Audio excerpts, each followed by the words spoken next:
Today, we are asking the question that so many coaches have quietly wondered, which is, do I really need to plan for every coaching conversation?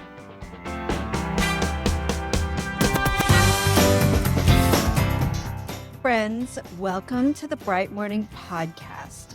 I'm your host, Elena Aguilar, and in each podcast episode, you'll learn how you can lead conversations that build connection and spark change. If you're overwhelmed, if you are coaching multiple clients across schools, or if you're just tired, this question might hit close to home. So let's get into it.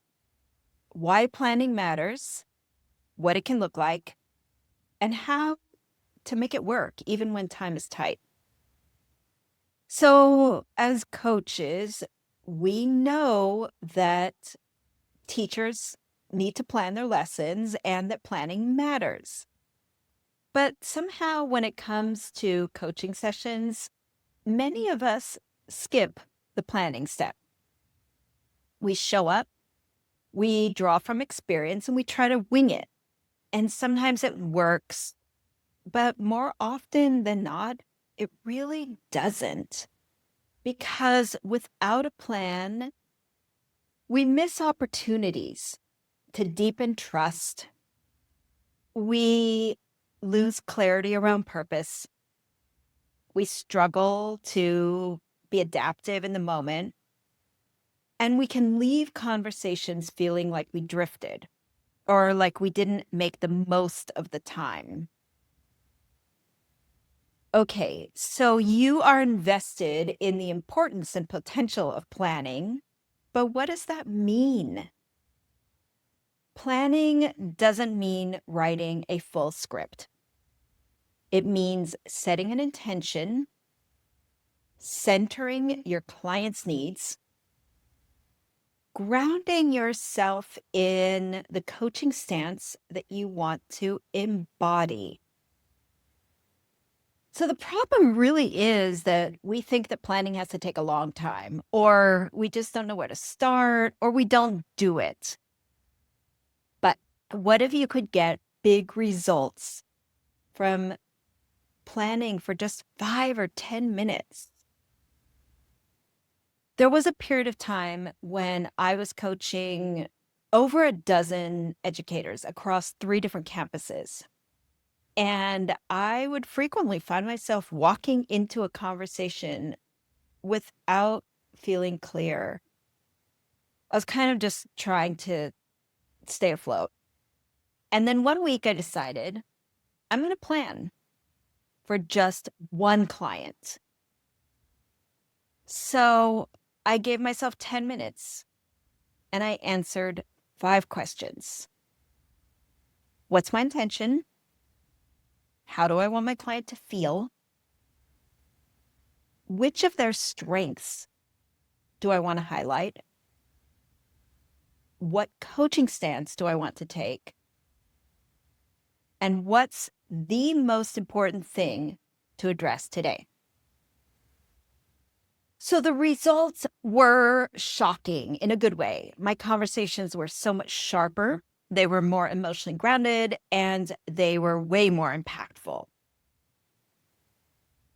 And to be honest, I don't plan in depth for every coaching session, but I always do some form of preparation, and it really shows.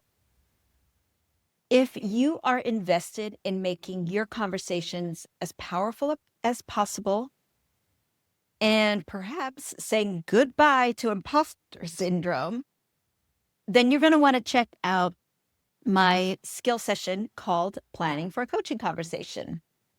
And in that skill session, I walk you through my full planning tool and how to use it. I give you strategies for prioritizing when you have limited time. And I give you a customizable template that you can make your own. You also get suggestions for when to use light versus deep planning and how to build planning into your weekly workflow. So for now, I've got a challenge for you for this week. Choose one upcoming coaching conversation and then set a timer for 5 to 10 minutes and use my 5 starter questions to prepare. Just do this once and then notice the difference in your presence, in your confidence, in your connection. So I've put those starter questions for you in the show notes for easy reference. And remember this, what you invest in planning shows up in the power of your presence.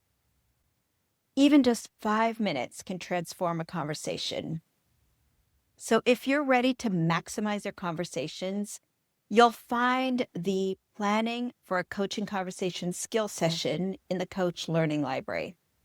And it's really one of the most practical, high leverage tools I can offer you. And if you want to coach with clarity and calm, then this is where it begins. If you want to go deeper, then explore the linked resources below to keep learning. Thanks for being here with me today. And if you appreciated this episode and if you are listening via podcast, then please share it with someone who you know who might benefit from it. Or you could hop over to Apple Podcasts and leave us a 5-star rating and a review to help others discover it. Now, if you're watching on YouTube and this video sparked something for you, then give it a like and share it with a colleague. And if you're not watching on YouTube, then come over and join us. In the show notes, you're going to find links to the channel. All right, folks, Leslie Bickford is the podcast producer, and Stacy Goodman does the sound engineering. Take care and be well, everyone.